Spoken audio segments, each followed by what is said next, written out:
Good day, fellow deal makers. Welcome to the Deal Scout. Now, on today's show, we're going to have a conversation about acquiring businesses and around the topics of it. And something that I want to know is what about raising capital for acquiring businesses? So I figured I'd go ask one of my friends his advice on it, and we'll bring him on the show. So on today's show, we're going to have Dave Marx, who's going to kind of give us some insights into the industry and maybe some advice we could walk away with. So, Dave, welcome to the show, man. Thank you, Josh. Great to be here. Appreciate the opportunity. Yeah. So you're up in the frigid north. You're in Chicago. We were just talking about that. I'm in Florida. How long you been up in the north? Well, been here about a month. We moved from Cincinnati, where we've been 17 years, but I'm from the area anyway, so it's just like moving back home. So great to be back in the Chicagoland area. Yeah. What brought you from? You were in Ohio for Mhm. for 17 years. What brought you back to Chicago? Well, when we moved to Cincinnati, our oldest daughter was starting her family, so we had the opportunity to move there. And with the oldest grandson graduating high school, it was a good time to come back and help our son with his 5 and 8-year-old sons, our Oh, grandsons. So it's cool. good to help them out, give them a free babysitter, and help them grow as well. Yeah. Super cool. All right. So you and I are hanging in a coffee shop in Chicago, and I ask hey Sure. Dave, what are you up to these days? What kind of work do you do? Well, I provide two levels of service for front runner consulting. Been doing it for 13 years now. The two services I provide, one as a merger and acquisition intermediary, matching buyers and sellers of companies, and the other one as an executive recruiter. What makes the business rather unique is blending the two services. So a lot of the focus I try to work on is working with an executive who's between jobs. I like to call it free agent. They're going down the traditional job search path, trying to find a job.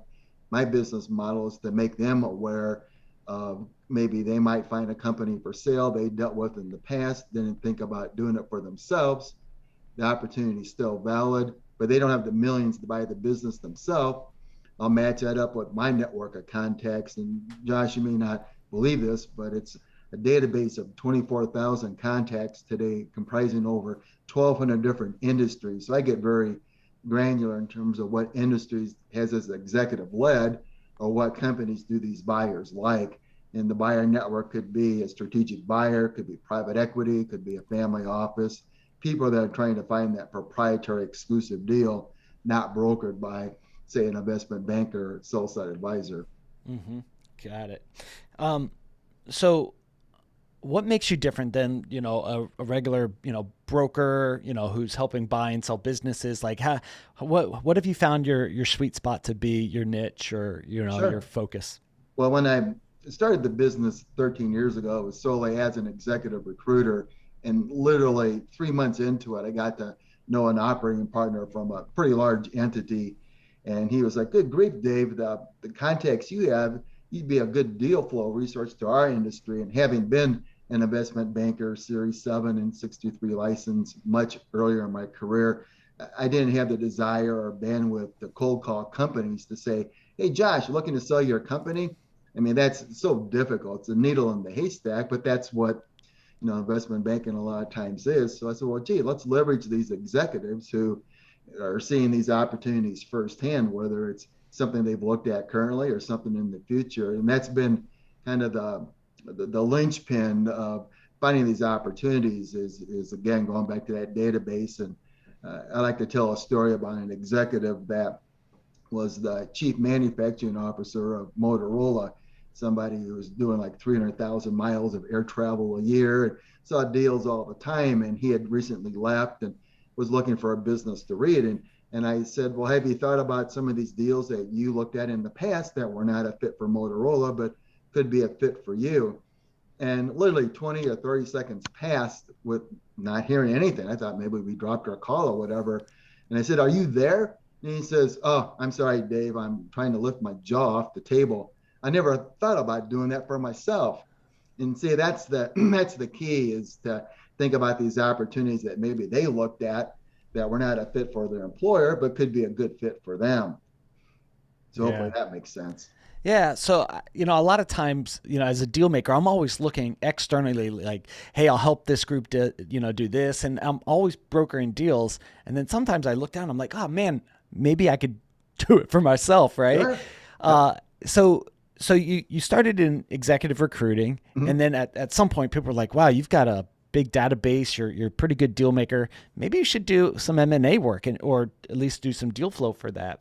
Now, how did it grow into what you're doing today?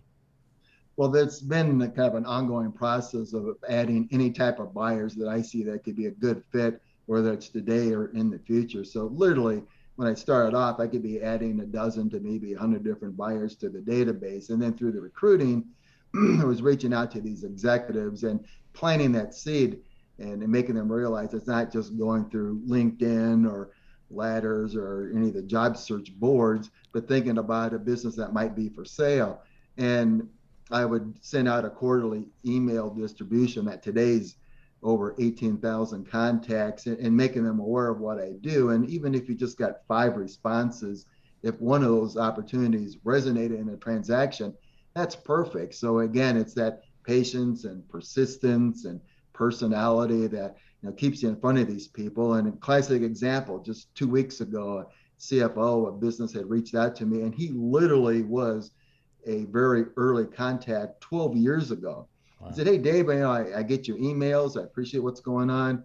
My owner is looking to sell a division of the company. It's too small for a traditional banker to look at. Can you help find a buyer?" And literally 2 hours later, I got somebody engaged that had a deal closed just a week ago that likes that industry and offer go into a discussion. Yeah. So you built up this database, you stay in touch with everybody, and you built up a database of buyers, right? So you mentioned a few different types of buyers. Mm-hmm. For people who are buying businesses, give us an idea of what are the different types of buyers that buy businesses. Sure. Well, you'd have your what I would call a strategic buyer. The challenge with somebody like that is if I get this opportunity from an executive who wants to run that business, typically a strategic buyer would just roll that company into their existing portfolio and not have the need for my referral source, the executive, run the company. So what's more of an optimal buyer base would be like a private equity group or a family office, somebody that doesn't have the manpower to run the business themselves. They want to financially run the business, but not the day-to-day operations. On the recruiting side, maybe that buyer's found a business for sale. There's no succession plan. Maybe they're not enamored with the owner staying on. They would reach out to me to find an executive that can help run that business at closing. And if that buyer's private equity, somebody that used to running the business and having it sold in 3, 5, 7 years.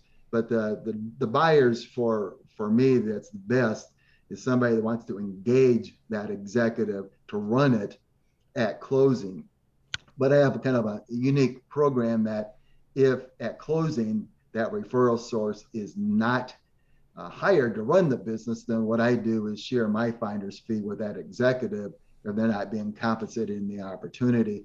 And that's what happened in the last 2 transactions over 6 months. It turned out that the buyers ran the business, found resources themselves to run it, and I shared that fee with them. And each fee was a six-figure amount. So it's certainly a good transaction, but certainly a good way to compensate that person for bringing that opportunity.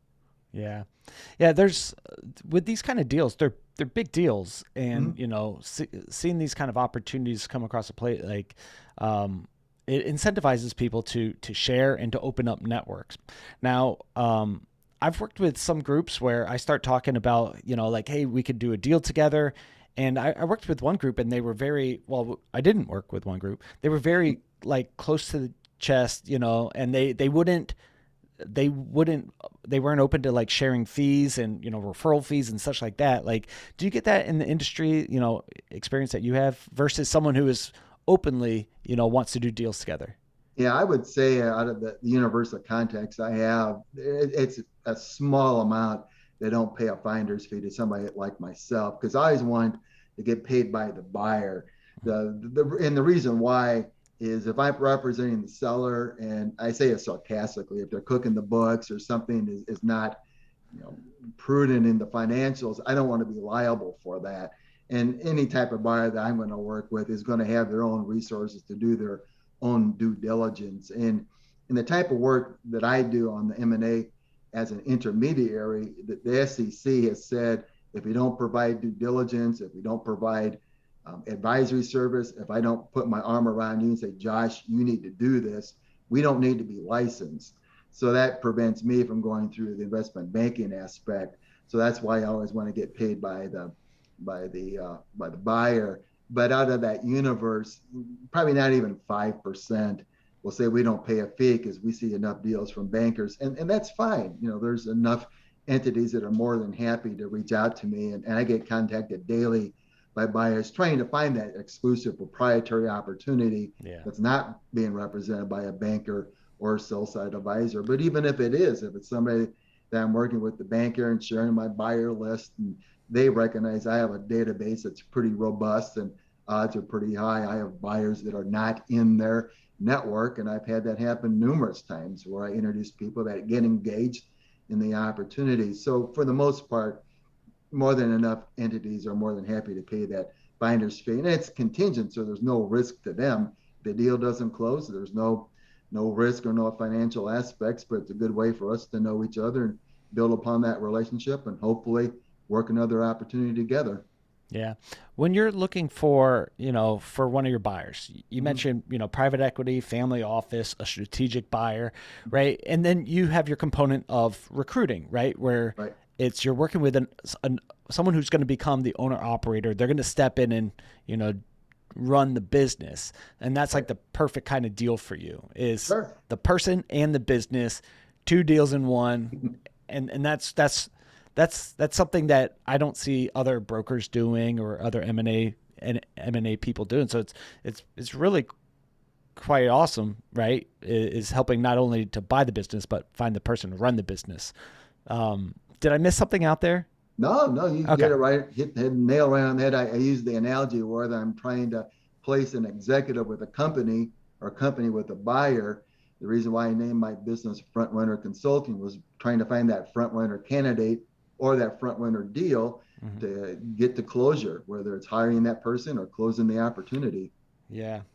So, all right. So you and I are, having coffee again, and we're looking at, some executives, and we're looking at some profiles, and we're gonna go headhunt, right? We're gonna go. Yep. We have a business in mind, Mhm. but we need to find an operator.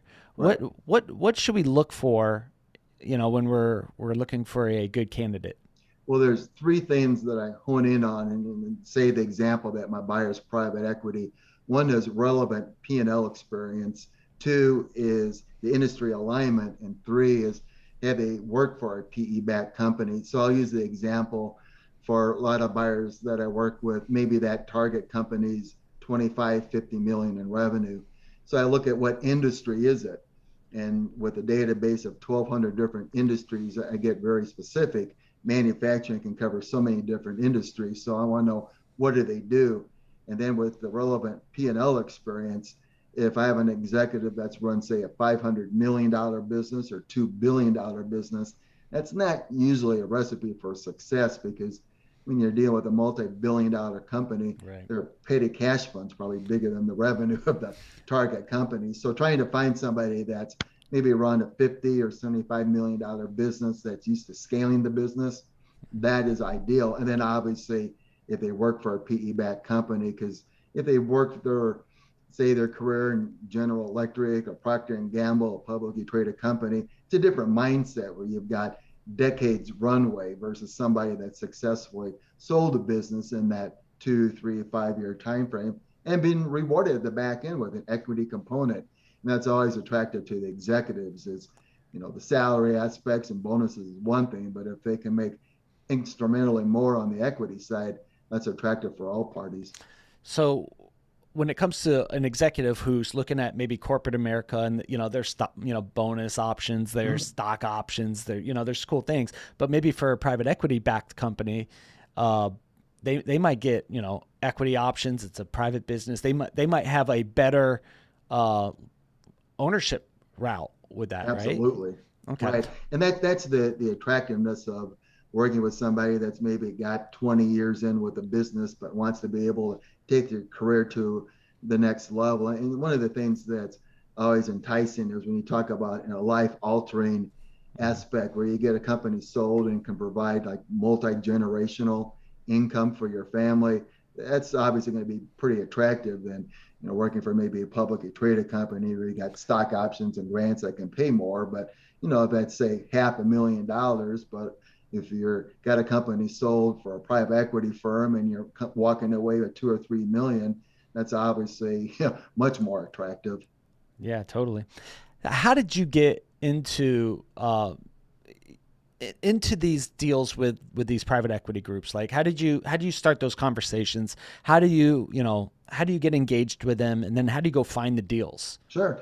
Well, it goes back again to leveraging my contacts, the executives, to try to find those opportunities Yeah. or developing a relationship with people that have opportunities. Boutique bankers are a great resource because they're a smaller shop, maybe a half dozen or less people that maybe have a company for sale, but they don't have a big database. Or the other aspect that I talk to them about is maybe they have a company for sale and there's no succession plan. So they're rather apprehensive about taking the business to market. I can come out to them and find an executive that could give everybody comfort to go out and take it to market. But again, that quarterly email that I would send out talking about my services invariably brings up some kind of a discussion where maybe somebody goes, hey, I could actually use you to find me an opportunity or find a business for sale. I had one situation for somebody that I had known for over a decade. And he said, I get your emails. We've never had an opportunity to talk, but my company's looking to sell. They're giving us the blessing to run it, but obviously we don't have the transaction size would have been about 60 million to go out and find that kind of capital. So that was a good opportunity. And that's the sweet spot, finding something that is not being marketed. Buyers obviously like that because it's not a competitive situation. For me, sometimes I can even get a higher finder's fee if it's proprietary. So those are the things that I look for, but they don't happen all the time. You may only Yeah. have one or two a year that can actually get to the finish line. So it's very low transactional. It's not like selling widgets where you're in high volume aspects. That again, you have to be able to understand the dynamics, the low transactional aspect, and being a runner and marathon runner. It's like running a marathon. You're not going to get there in 15 minutes or so. So if you think, hey, I'm just going to pick up the phone and get deal flow coming out of the wazoo, it just doesn't work that way. So if you go in with the right expectations up front and pace yourself well, you're going to do okay. But again, it's such a low probability of success if you're doing the right kind of deal flow, matching the right opportunity with the right buyers, with the relevant investment criteria. What's the size of the company? What's the EBITDA that they look for? You're going to increase your probabilities of success. What's a sweet a deal for you? Like when what's too small where it's just like, Mm-hmm. guys, this is too small. I don't know if I could help. Sure. And then is there anything too large that you'd be like, we need to bring in some bigger guns for this? Well, I specifically seek out buyers that like companies that are maybe 5 to 10 million revenue, maybe a million or more EBITDA, maybe not even profitable, because those are really the underserved companies where a traditional banker may say, Josh, it's going to cost you $50,000 just to speak to us. Well, a company that size can't afford that. So they're out in kind of that netherland. And for me to find buyers that look for companies in that size are great. That previous example that I talked to you about, the transaction size would have been 60 million if it closed. Those are more unusual, but they're definitely, it'd be great if we get something like that all the time, but it just doesn't happen from that kind of a size. But if it does, again, I go through my database. Okay, what's the industry? Who likes companies that have that uh, EBITDA size, and go from there, because so much of it is not wasting buyers' time. They want to hear from you. What do you have going on? But if you're presenting not a fit or not industry alignment, you're not going to get a response back. And that was something in the first few years doing this, was just getting a heartbeat from somebody. Hey, is Yeah. this of interest to you or not? And I Yeah. understand they're getting, deluged with opportunities all the time. So if you felt you just got a response back and saying, hey, Josh, this isn't a fit, but here's the reason why. Well, great. And then those are going to be the people that I'm going to be responding to more often. Now it's kind of flipped where I'm getting called, all the time looking for deals, which is great. But again, it's matching up that opportunity to the right buyer to give you that higher probability of close. How do you keep track of conversations and deals, right? Because you're working at a volume 24,000, Sure. like how do you keep track of everything? Well, it's a good database. My CRM is pretty robust. It's called ACT, Yeah. owned by Swift Page. And the thing that I love about it, it's customizable. You come out with a good starting template, but from there you can put in your own user fields. Because I think back to the old days of you're probably not old enough to remember this, but before the internet day planners and things like this, where you'd have like a Rolodex, and Yeah. thinking, I think today with 24,000 contacts, how in the world can you manage that from a paper perspective? So when you have a good CRM that can keep track of when was the last email sent, when was the last call made, what kind of follow-up do you need to do, what are the opportunities that these people have looked at? Again, back to investment criteria. I have three fields that are industry specifics. So those are all the things that tie in together. And if you don't have that robust database, you're just flying by the seat of your pants. So it's critical for what I do. And being a sole proprietor, I don't need something like Salesforce or something like that. It's just too large for what I have. So, but that's a great question, because if you can't manage it, you're just going to fall apart. So it's critical to keep on top of everything. Yeah. I know one of the founders of ACT, the Okay. ACT software. It was like it's one of the earliest to the game, and they've Sure. evolved and they did some acquisitions, and then they had a good sell off. But Mhm. yeah, it's really cool. I always like to ask, when I'm talking with a deal maker, specific and strategic, Mhm. actionable things, right? Sure. So with a deal maker like you, you're doing large value deals, right? Like these are Mhm. big ticket deals, but you're doing it, you might do a few deals at a time, right? So Right. for some advice for other deal makers, right? Like we work on some big deals and sometimes it's sporadic, right? Mhm. What's some ways that you've learned over the years how to plan and how to handle your own finances when, you just mentioned you just did a few deals and it's a six-figure deal, windfall of cash, and then you might Right. go a while before you're making money again. How do Mhm. you how do you deal with that? Well, that's the $1 million question, and literally $1 million question in a lot Yeah. of these opportunities. So I Yeah. joke that the recruiter fees pays the bills, the M&A fees fund the retirement account. So going into Mm. the aspect, it's like being like a restaurant startup owner. The aspect of you need to be able to run that business for 6 months, Yeah. and if you can do that without making a penny, you might be able to survive. But if you think you're going to unlock the doors and getting ten or $20,000 a day in cash isn't realistic, it's the same thing in what we do. Again, being very low transactional, being able to have, being self-funded to go months, if not a year or more, without anything is extremely critical. And then when you get that windfall opportunity, being able to budget it to last a while, because you don't know when that next check is coming in. So, we talk about straight commission work, and I've been in that world before, so used to it. But if you're not, you're going to get blindsided. And again, you may think you're the greatest thing since sliced bread and can sell ice to Eskimos. But if you can't get a deal closed and it's not going to pay the bills, if you can't last a few months, it's not going to be the right industry for you. So that's a Yeah. great question. Yeah. I mean that happened to me is, I put together some large deals, but they take a long time. Sure.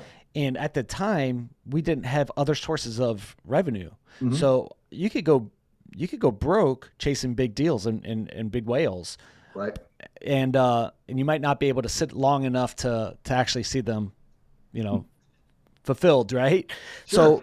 So for younger guys and gals getting into the industry and they want to chase big deals, they want to do M&A, and they like the idea of chasing after the big ones, and they're not so much transactional, they're more like big value, high ticket, long-term deals. What advice do you have for us? Well, I don't know if you've heard of Search Fund. I'm sure you've probably heard of that entity, but a lot of times these are young people who just got their MBA, want to go out and try to run a company. And there are certain backers that will provide a stipend to these people to keep the office door open, pay the phone bills, kind of get them by on a shoestring. And then the premise is when you find an opportunity, you bring it to us exclusively. And if they do acquire it, then they get to run the company, and then whatever compensation they work off of, a salary, carried interest, management fees, whatever will pay the bills beyond that. If you can find that, that's great. If you're trying to start up your own fund, and a lot of these entities are called a fundless sponsor, where you don't have the money in the bank and you have to go out to the market to raise capital. That's really challenging because when I'm working with an owner of a company, a lot of times they'll say, well, who's your buyer? And do they have committed capital, meaning money in the bank? And just the cost of capital to raise that a lot of times can be challenging. So you have some buyers that I call like a pledge fund. They may not have the money in the bank, but they don't have to go out and find the needle in the haystack. They have somebody like Josh Wilson who will go out and fund that opportunity, again, provided it fits the right criteria. So it gets into how long of a runway can you go on your own, or using friends and family to fund it, or finding somebody that will sponsor you. And that's a lot of times challenging for somebody to just get into the industry. On the flip side, if you can get in with like an investment banker or private equity group as like an associate or an analyst and get your teeth cut that way. Mm-hmm. You see a lot of times somebody goes out and starts their own fund. It's because they worked at a shop for say 3 or 5 years, understand the dynamics, have some money in the bank, and then can go out and have a better time raising capital to go out and buy those companies. And that's a prudent way to go. Copy that. All right. So you and I are working together, and we've got a target, we've got a great candidate to run it. Mm-hmm. We just need to come up with some money. Let's talk about capital raising. Sure. For acquisitions. Like, what are some strategies? What are some different tactics? What are some directions that you have seen work really well? Well, for me, the capital raising, again, gets into that fine line between being an investment banker and raising capital versus just going to the equity market. So for me, finding an executive who's found that company for sale, I don't go out and raise the capital. That's what like an investment banker would do. So to stay compliant with FINRA, I go out to my network of buyers themselves who have the capital. So then it gets into this company for sale that this executive has found. Is it a fit for what they're looking for? I don't go out to friends and family or high net worth individuals. There you need to be licensed to do that. Mm-hmm. So for me, it's not as difficult when you have a buyer network out there. The question is it the type of company that they're looking for? Is it the dynamics that they're looking for? And it could be any number of aspects that could be in alignment. And you said yourself too, that, to get something closed is such a low probability of success that, increasing your odds to get to that finish line if you meet that criteria. Again, revenue size, EBITDA size, the industry itself has that executive led companies in that path. So it gives comfort to that buyer to engage. And then they go through the due diligence and get into the weeds of the opportunity. And if it's a fit, great. But I always say that nothing's for certain until the deal's closed, the paperwork's signed, and money's in the bank. Until then, it's still an opportunity. Yeah. Don't cash your check, or don't count the money until the check's in the bank, right?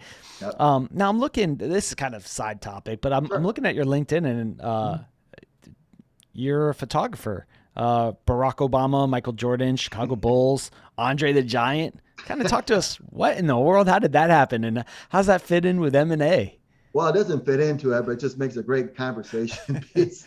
Yeah, it's been pretty fortunate over the years to have kind of a dynamic relationship with a lot of world-known people. Back in my high school days, I was a photographer for professional wrestling, so I always joked about having in the backseat of my car Andre the Giant and Dusty Rhodes and Ivan Putski, thinking, how in the world did they fit in my 1974 Monte Carlo? And then during the 1990s in Chicago, the Chicago Bulls and the United Center with Reinsdorf and the Wirtz family, one of the Blackhawks and Bulls, were clients of mine. So I had access to sit on the floor of the old Chicago Stadium for the first 3 ring presentation games for the Bulls and taking pictures of them. So it gave me a unique aspect and access to that, being to Phil Jackson's house and meeting people like Walter Payton and other, idols like that's been pretty exciting. So it just makes a great conversation piece when you get into that. And, photographing a sitting U.S. president was something that I've always wanted to be able to do. So being at an event like that, they get close up to a sitting U.S. president was certainly a, a golden moment for me. Yeah. Um, are you still doing photography, and what kind of focus do you do Yeah, I on mean, photography? it's something that, taking pictures of the grandkids or, local spots in the area, things like that. It's all a hobby. I Yeah. got to know the individual from Time Life magazine who set up a kind of like a photo website unique to them. And he gave me a great compliment talking about the fact that even though I'm not a professional, the quality photos that I've taken are professional like. So that was a great compliment get that from him. So I've just been, having a good eye for photography and the right timing to take a good action picture, or having the good eye to look at an opportunity and say deal or no deal, and matching it up, I guess, can kind of link in, from that aspect too. But yeah, when I send out my email distribution, I always have that in the back of it, the photographs, and every once in a while, someone I go, wow, that's pretty interesting, being able to see pictures of, Robert Plant from Led Zeppelin, or like I said, Andre the Giant, or stuff like that. It's always a unique thing that you wouldn't probably come up with every day. Yeah. So if you have you ever wrestled with Andre? How'd you do? No, no, 7 feet four. He's pretty wild. I just remember being in the locker room one time and having him stand next to me. And it's just, whether it's I've stood next to Shaquille O'Neal and some of these guys are just unbelievably huge. It's just, amazing sometimes when you think of just the girth of some of these people and what Yeah. they're able to do is pretty amazing. Yeah. All right, back to deal. Sorry about that. I got a That's little okay. distracted. So with with the deals you're working on, you say you have this eye for deals to see good deal, bad deal. What are some red flags about a bad deal? Right. Let's just Mhm. say the numbers even look good, but there's Right. other components. You're like, that's a bad deal. I'm out. Well, they're always get into why is the company for sale. And I had a great example. This, you probably like this story. There was a gentleman I known for a while who was in the automotive business, and he knew an automotive software company that was for sale. And I said, "Well, that's great, Ray, but what does the owner want for the company? What's the revenue? What's the EBITDA?" It was like 10 million revenue, a million EBITDA. And said, "Well, Ray, what does the guy want for the business?" "Oh, don't worry, Dave. He's looking to sell." "Well, that's fine, Ray, but what does he want for the business?" And after prodding him, he came back a couple of weeks later. He wanted 30 million for the business. So that's a 30-time multiple Yeah. off of EBITDA. And I said, "Ray, nobody's going to pay 30 times for the business." "Oh, but he's looking to sell. Don't worry about it, Dave." And I just didn't talk to him. I said, "This just doesn't make sense."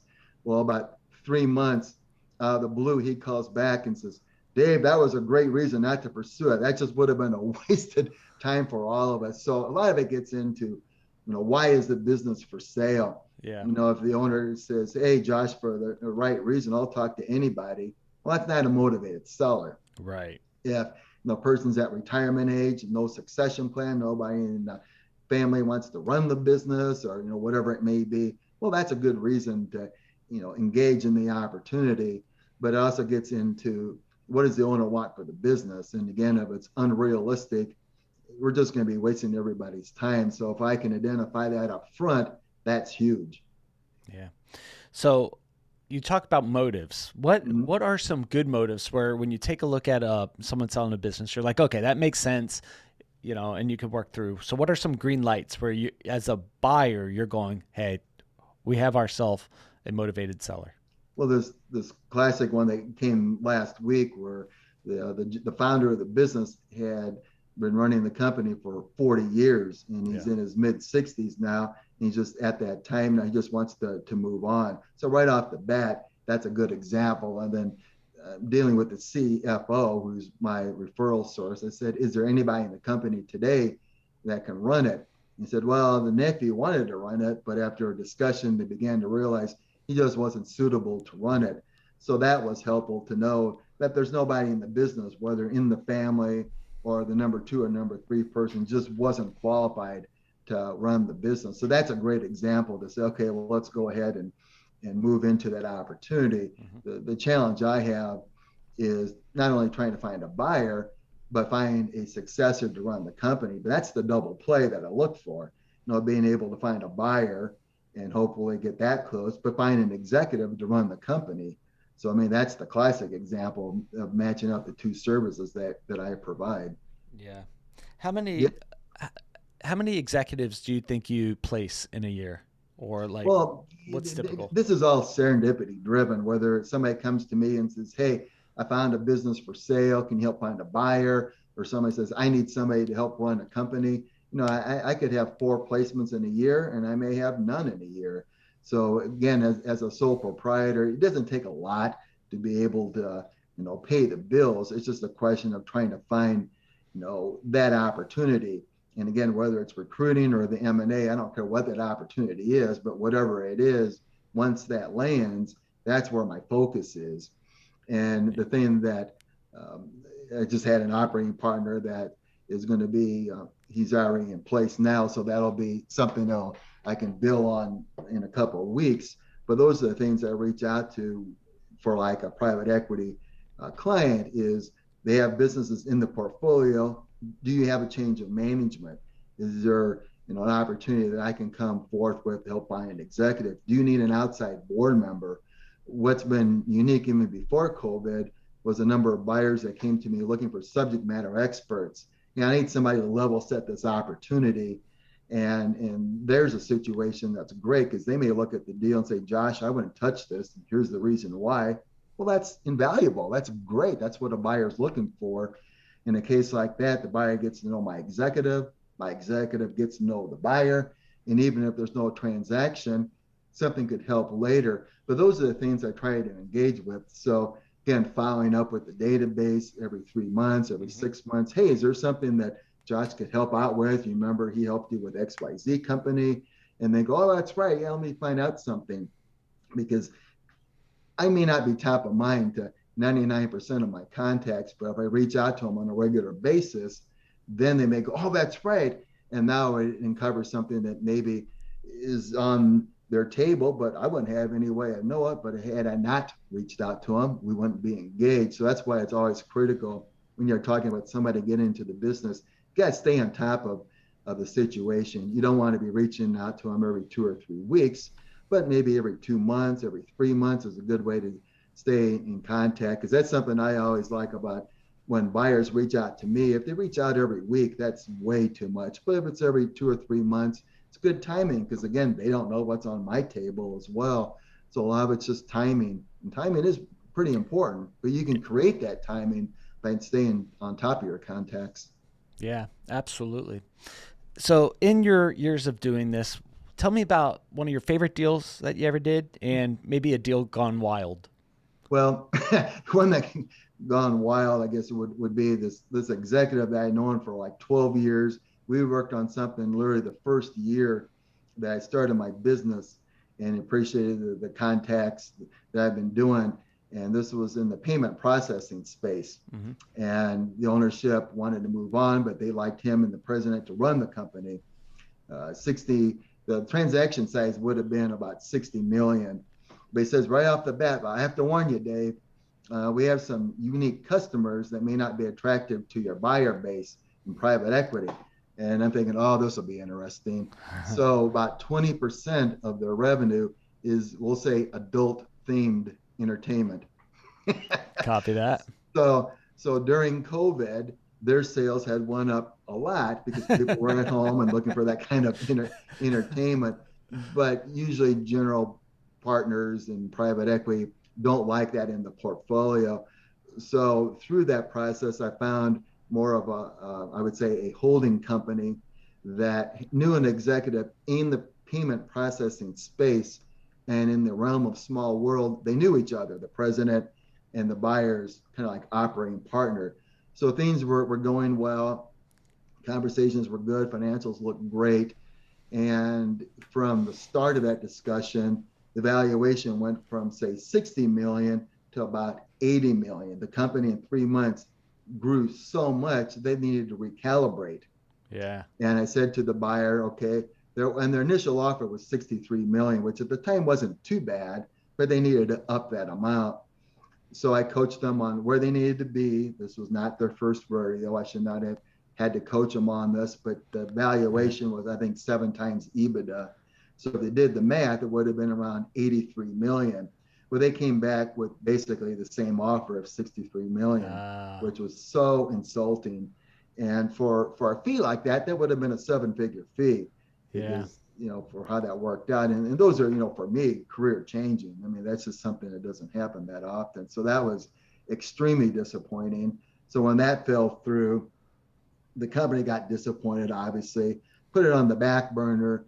And then I checked back every 2 to 3 months to see what was going on. And a strategic bought the company. They kind of took it off the market and just let it sit back until they got an unsolicited offer. So that was one that went sideways that I kind of use as an example of being able to, work with the buyer, keeping that level of expectations correct and where the valuations are if the company grows. And when they didn't adjust, the offer, to me, I can't work with that individual anymore because that was such a disappointing situation for them not to realistically adjust the pricing. And it's like, well, if they do it on this one, they're going to do it on They're going to others, do which it was on the next one. unfortunate because it was a buyer I had a good relationship with. So it was pretty disappointing to have that go south. Yeah. And, and it keeps you out of trouble too, because if you're doing company research and a wife walks in, you're like, sweetheart, this is my job. Gotta Well, research the company and the portfolio. yep. Well, and kind of along that line, I had a buyer wanting me to find an executive that had Amazon experience selling online. Yeah. And again, I try to get very granular to, well, what is it that they're selling? Because if I can find somebody that's used to that kind of product, it's different, Yeah. medical things versus athletic equipment or whatever. Does the widget aspect make a difference? And he said, well, no, we want to be, it's a brick and mortar business, but I'd be surprised if you had somebody there. And I said, well, help me understand so I can find an executive that's in that space. And then he goes, adult themed products. And I'm like, good grief, here we go again. You So, just attract those kind of oh deals. man. So it's just like, but that's how the database gets to be 1,200, industries when you come out to these kind of obscure, industries. But it just gets back in again of trying to find that, like, as perfect as you can executive that can step Yeah. in on day one and do the job versus having to try to learn it, 6 months, a year down the line. Because for private equity, that could be half of their hold period. So they're not going to go for that. So if I can find somebody that, like I Yeah. said, day one can step in and know where the bodies are buried and have the contacts in place right off the bat, that's huge. It's huge. What was your favorite deal you've ever done? Favorite deal. Well, I think this one that we just closed last month. It's in the home inspection business. It's kind of interesting. They've branched out to offering other services and working with the company and the gentleman that was in that space who was at the company. He was kind of running the deal and then having to work with him, kind of a unique individual that Mm-hmm. kind of like a bull in the china shop, and being able to find a buyer that could deal with him and get the deal closed was pretty good. Because if you took him out of the equation, it would have been pretty clean. But he was integral in the process as well too. So managing the dynamics of unique personalities and finding a buyer that could handle that and get through it isn't necessarily easy. So when you get into aspects of just trying to find the right buyer with the right industry and the right criteria, you've got the human dynamics as well too. And sometimes the owner may say, well, it was kind of difficult working with the buyers when they're letting they're the smartest guy in the room. Mm-hmm. Well, you've got the flip side, and maybe you've got that owner representation that maybe is challenging in any number of ways. So when you get something like that actually does close and everybody's still friendly afterwards, that's pretty good. Yeah. And the payday is fun too, right? Well, sure, absolutely. But Yeah. yeah, I always say that anything can happen at closing. I had one buyer that said they worked with an owner for a year and a half on a deal, Yeah. and as the owner was driving to the private equity firm to sign the paperwork, he died of a heart attack Get out of in here. the car. And the thing that was so horrible in the whole situation was he had nothing. He had no family set up in a trust or any kind of will to run the company. So he was so ill prepared for a transition ownership that it obviously was, I mean, that was like the Oh, worst case example. So when you think of, well, what can go wrong? I always think of that. So if you had the aspect of just keeping an open mind, and again, not counting your chickens before they're hatched, totally. you're going to set yourself up for less stress because it's stressful enough if you're doing it the right way. Yeah, for deal makers, man, it's so exciting when you have a big deal on the table and you're like, oh Mm-hmm. my gosh, and you start thinking and you planning out your future. Like this is a game changer, right? Like there's, Sure. of course, like big deals are good, but like you find the ultra big deal, like holy moly, if this happens.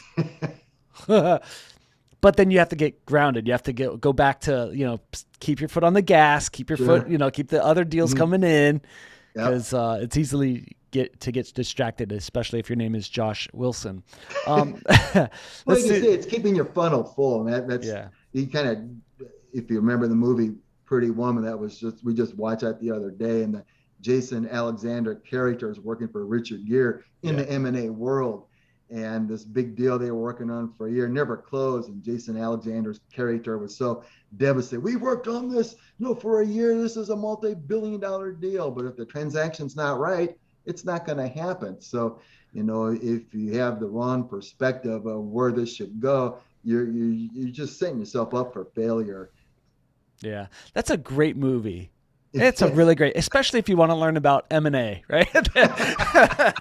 Well, it's kind of funny how that tied in out there and thinking, oh wow, here it is, 20 years later or whatever, and Yeah. somewhat in that business. But I always think if you're working with a buyer that you have a good relationship with, that's obviously going to be huge versus somebody that you were, I'm just a number.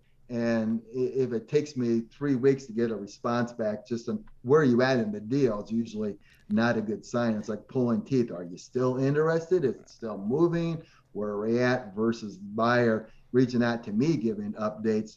Hmm. Obviously, I'm going to go to those people on a more regular basis when I do have an opportunity. And that's the synergy that you Yeah. want. So if somebody's looking to get into the business again, and if you find somebody that will pick up the phone and talk to you, I mean, right off the bat, they should be a preferred contact for you and build that relationship from there.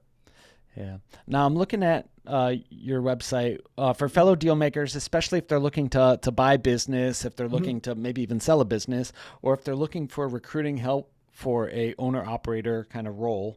What's Mm-hmm. a good place for them to connect with you? Well, I think the whether it's through Dave at frontrunnerconsulting.com, that's my email. The phone number is 630-325-0325. There's no cost to talk. Always willing to help out people.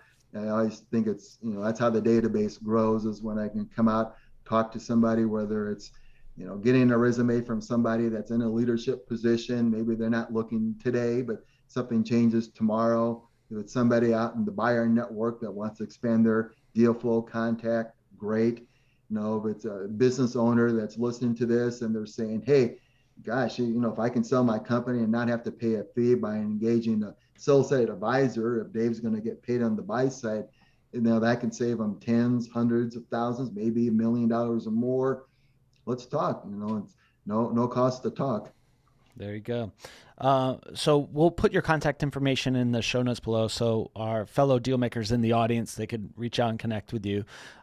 Dave, is there a question I should have asked you that I completely screwed up and did not ask? No, I think you covered. I think the thing that helps a lot is you understand the uniqueness of the both services that I do. I mean, there's a plethora of M&A intermediaries. There's a plethora of executive recruiters, and I hear this all the time from people that understand what I do. Very few do both. And Hmm. when you get into that sweet spot of finding that executive who's looking for a job, and I coach them on leveraging their network to look at companies for sale. Maybe they have a next door neighbor that's running a business that they could Hmm. run. Maybe it's a deal they looked at in the past, sitting behind the desk of their employer. They didn't think about pursuing them themselves, Yep. finding that opportunity, but they don't have the capital to buy it themselves. I reach out to my buyer network. That's the sweet spot. But again, if you've got maybe a company that owns a business and you had a change in ownership or you need an outside board member, I can help. And all my work is contingent. I know it's somewhat unusual, but I think I increase that probability of engagement working contingent versus getting that retainer fee. So again, it's no cost to talk. Love to be able to help people. And if I can make a positive difference in somebody's life, hey, we all win. Yeah. Awesome. Awesome. Awesome. Fellow deal makers in the audience, as always, reach out to our guests, say thank you. Man, if you are looking to, as a executive and you're saying, hey, maybe one day I should, run my own show, right? Yep. It might be a really good connection. Meet with Dave and have a chat. Maybe it'd be a good fit. The purpose and mission of the show is to put deals and deal makers together. So as always, reach out to our guests and say thanks for being on the show and find a way to do a deal with them. If you are working on a deal and want to talk about it here on the Deal Scout, head on over to thedealscout.com, fill out a quick form, and maybe get you on the show next. Man, I am stumbling over my words. I've done this 1,000 times, and I am completely screwing up my own outro. So Hey, with like that, a trained professional, you're doing great. Sounds good to me, Josh. Sounds good to so me. with that, I love you guys, and we'll talk to you all on the next episode. See y'all.